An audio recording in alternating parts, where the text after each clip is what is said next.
Bahrain's strategic position in the Persian Gulf has brought rule and influence from mostly Persians, Sumerians, Assyrians, Babylonians, Portuguese, Arabs, and the British. Bahrain was a central site of the ancient Dilmun civilization. One of the early sites discovered in Bahrain indicate that the king of Assyria, 707 to 681 BC, attacked northeast Persian Gulf and captured Bahrain. The most recent reference to Dilmun came during the Neo-Babylonian dynasty. Neo-Babylonian administrative records dated 567 BC stated that Dilmun was controlled by the king of Babylon. The name of Dilmun fell from use after the collapse of Neo-Babylon in 538 BC. From the 6th century BC to the 3rd century BC, Bahrain was a pivotal part of the Persian Empire of the Achaemenids, an Iranian dynasty. From the 3rd century BC to the arrival of Islam in the 7th century AD, Bahrain was controlled by two other Iranian dynasties, the Parthians and the Sassanids. By about 130 BC, the Parthian dynasty brought the Persian Gulf under their control and extended their influence as far as Oman, since they needed to control the Persian Gulf trade route. The Parthians established garrisons along the southern coast of the Persian Gulf. In the 3rd century AD, the Sassanids succeeded the Parthians and held the area until the arrival of Islam 4 centuries later.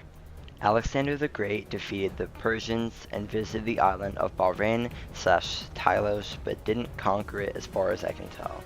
Bahrain embraced Islam in 629, and the Prophet Muhammad ruled Bahrain through one of its representatives. The expansion of Islam did not affect Bahrain's reliance on trade, and its prosperity continued to be dependent on markets in Mesopotamia. After Baghdad emerged as the seat of the Caliph in 750, and the main center of Islamic civilization, Bahrain greatly benefited from the city's increased demand for foreign goods, especially from China and South Asia. Bahrain became a hub for intellectuals for hundreds of years, stretching from the early days of Islam in the 6th century to the 18th century. Around the year 900, the Carmatian Revolution sprung, which took over Bahrain and other Islamic territories and sought to create a utopian life, but they were then defeated in Battle of 976 by the Abbasids.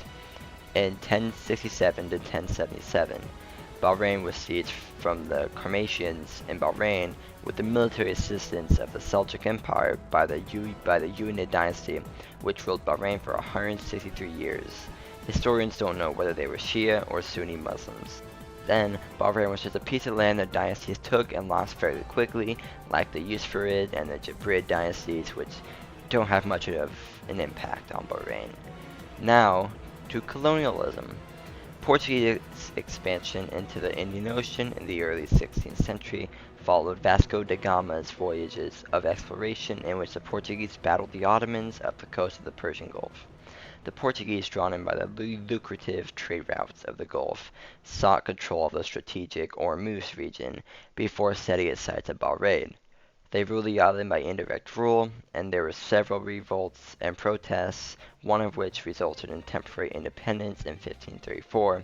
Such a revolt was the Rebellion of 1529, which saw the deployment of a 400-man Portuguese force sent to subdue the island. The Portuguese were kicked out in 1602. The Safavids controlled Bahrain next, and they were strict and disliked. An Afghan invasion of Iran at the beginning of the 18th century resulted in the near collapse of the Safavid state. In the resultant power vacuum, Oman invaded Bahrain in 1717, ending over 100 years of Persian hegemony. The Omani invasion began a period of political instability, and a quick succession of outside rulers took power with consequent destruction. Later, when Persian kingdoms and Omanese kingdoms fought over Bahrain, the British offered to protect Bahrain. But the British wouldn't always follow that. As a result, the government of British India eventually overpowered Bahrain. There isn't much to say about the rest of the history. British control actually brought economic prosperity, which was further enhanced by the discovery of oil in 1932. After World War II, Bahrain started to want to get independent, and after some negotiations between the United Kingdom, the United Nations, and Iran, whether the island shall be independent or an Iranian state, the people of Bahrain chose independence and got their independence on August 15, 1971. And becoming formally independent as the state of Bahrain, on December 16th, 1971. That's about it for the history of Bahrain. See you guys next time for Bangladesh.